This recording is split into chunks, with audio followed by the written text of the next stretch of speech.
सनातन धर्म ज्ञान गंगा चैनल में आप सभी का स्वागत है। मेरे प्यारे कृष्ण भक्तों, आप सभी को जय श्री कृष्णा। श्री भगवान आप सभी का जीवन आनंदमय, मंगलमय, भक्तिमय तथा धर्म की राह में प्रशस्त करें, ऐसी मेरी श्री भगवान जी से प्रार्थना है। मेरे प्यारे कृष्ण भक्तों, हमारे आज के सनातन धर्म ज्ञान गंगा चैनल के वीडियो का विषय है हमारे वेदों की उत्पत्ति कैसे हुई, किसने इसकी रचना की। आइए हम इस पर आज चर्चा करते हैं। जय श्री कृष्णा।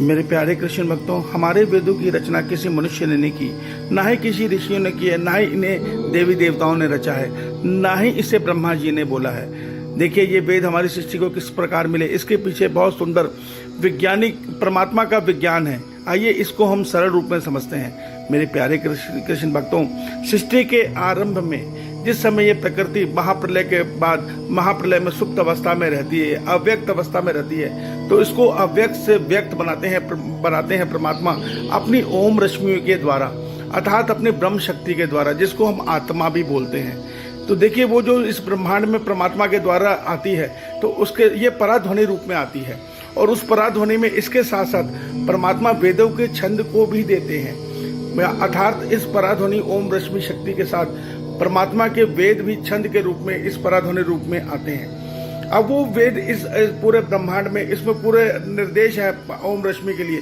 कि आप इस प्रकार इस सृष्टि की रचना करेंगे, पूरा ज्ञान है। तो ये ओम रश्मि उसी निर्देश में इस सृष्टि की रचना करती है, जो परमात्मा चाहते हैं, जो परमात्मा की इच्छा है। वो एक तरह का प्रोग्राम परमात्मा ने दिया है इस सृष्टि के लिए, एक तरह का मैनुअल दिया है। अब वो हम तक कैसे पहुंचता है? देखिए, परमात्मा की प्रेरणा से ब्रह्मा जी द्वारा रचित 4 ऋषि अग्नि, ऋषि वायु, ऋषि आदित्य, ऋषि अंगिरा, ये 4 ऋषि ध्यान योग के द्वारा समाधि, गहन समाधि में जाकर अपने मन को ब्रह्मांड के मनस्तत्व में, ब्रह्मांड के मन से जोड़कर इन पराध्वनियों को ग्रहण करते हैं, और इन पराध्वनियों को ग्रहण करके इसको डिकोड करते हुए जब शब्द रूप में लिखते हैं, तो वो होती है वेदों की रचना। ये चारों ऋषि इस तरह इस ब्रह्मांड के पराध्वनि के द्वारा अपने मनस्तत्व में इसको ग्रहण करके इसको शब्द का रूप देते हैं, उस पर बनते हैं हमारी सृष्टि के लिए ये वेद, जो हमारे लिए इतना गूढ़ ज्ञान है। मेरे प्यारे कृष्ण भक्तों, ये सत्य है वेदों का। इस प्रकार ये ब्रह्मांड में ये वेद आते हैं हमारी सृष्टि में। अब एक मिथ ये भी है कि इसकी रचना वेद व्यास जी ने की। देखिए, इसकी रचना वेद व्यास जी ने नहीं की, बल्कि वेद व्यास जी ने इन वेदों के छंदों को क्रम देकर इनको मानव जाति के लिए, मानव सभ्यता के लिए आसान कर दिया इनको समझना। वेद व्यास जी ने इनके छंदों को क्रमबद्ध किया, इनको लिखा नहीं। इस सत्य को समझिए। आज ये संसार में मिथ है कि वेदों की रचना 5000 साल पहले हुई, वेद व्यास जी ने इसकी रचना की। ये सत्य नहीं है। सत्य यह है कि वेद व्यास जी ने इनके जो छंद हैं वेदों के, उनको क्रमबद्ध किया। अब ये जो हमारे वेद हैं, ये 3 तरह का ज्ञान हमें बताते हैं और 4 प्रकार के संदेश हमें बताते हैं। तो 3 प्रकार का ज्ञान हमें वेद बताते हैं। उसमें परमात्मा ने हमें सर्वप्रथम सृष्टि, ब्रह्मांड की किस प्रकार बनेगा, ये सृष्टि किस प्रकार बनेगी। दूसरा, इस संसार के मनुष्य, इस संसार की प्रजा किस प्रकार कर्म को करेगी, किस प्रकार वो उन्नति को प्राप्त होंगे, ये सबका ज्ञान है। तीसरा ज्ञान है कि किस प्रकार वो मनुष्य अध्यात्म ज्ञान के द्वारा मोक्ष अर्थात परमात्मा से मिलन करेगी वो आत्मा। ये सारा का सारा ज्ञान परमात्मा ने इन वेदों में दिया है। ये पूरा संपूर्ण ज्ञान है। इसके अंदर यहाँ तक का भी ज्ञान है कि एक मनुष्य को भवन कैसे बनाना चाहिए, किस प्रकार खेती करनी चाहिए, किस प्रकार उसको रोगों का उपचार करना चाहिए, किस प्रकार जलवायु सृष्टि के कारक देवताओं को शुद्ध रखना चाहिए। इस सब चीजों का वर्णन हमारे वेदों में है।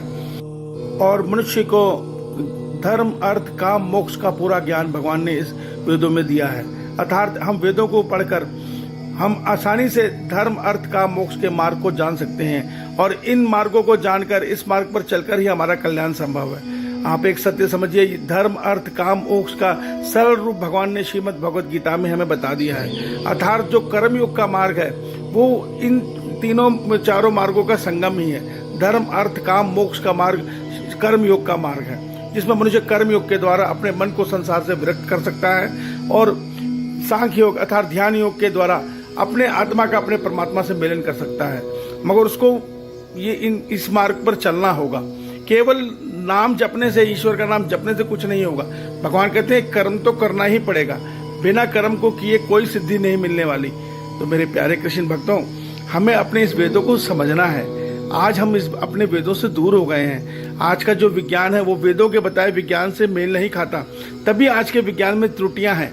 देखिए, आज जो विज्ञान हमें खोज दे रहा है, सबके अंदर ऐसी त्रुटियां हैं जिससे संसार में महामारियां बढ़ती हैं, जिससे संसार में पर्यावरण दूषित होता है, जल दूषित होता है, मनुष्य की आयु दिन प्रतिदिन जिसके कारण छोटी होती जा रही है, रोग बढ़ते जा रहे हैं, संसार में महामारियां बढ़ती जा रही हैं, संसार में अनेकों प्रकार के रोग बढ़ते जा रहे हैं। क्यों? क्योंकि हम वेदों के वर्णित ज्ञान से भटक गए हैं। विज्ञान ने आज जो अपना ज्ञान इसमें लगा दिया है, अपना विज्ञान लगा दिया है, वो त्रुटिपूर्ण है, वो सही नहीं है। तो जब विज्ञान वेदों के साथ मिलान करके अपने विज्ञान को ठीक कर लेगा तो इस सृष्टि में चहुं और खुशहाली ही होगी। तो मेरे प्यारे कृष्ण भक्तों, हमें अपने दिव्य सनातन धर्म का पालन करना है। इन वेदों को से समझकर ईश्वर आप सभी का कल्याण करे। श्री भगवान आप सभी का जीवन मंगलमय करे। जय श्री कृष्णा।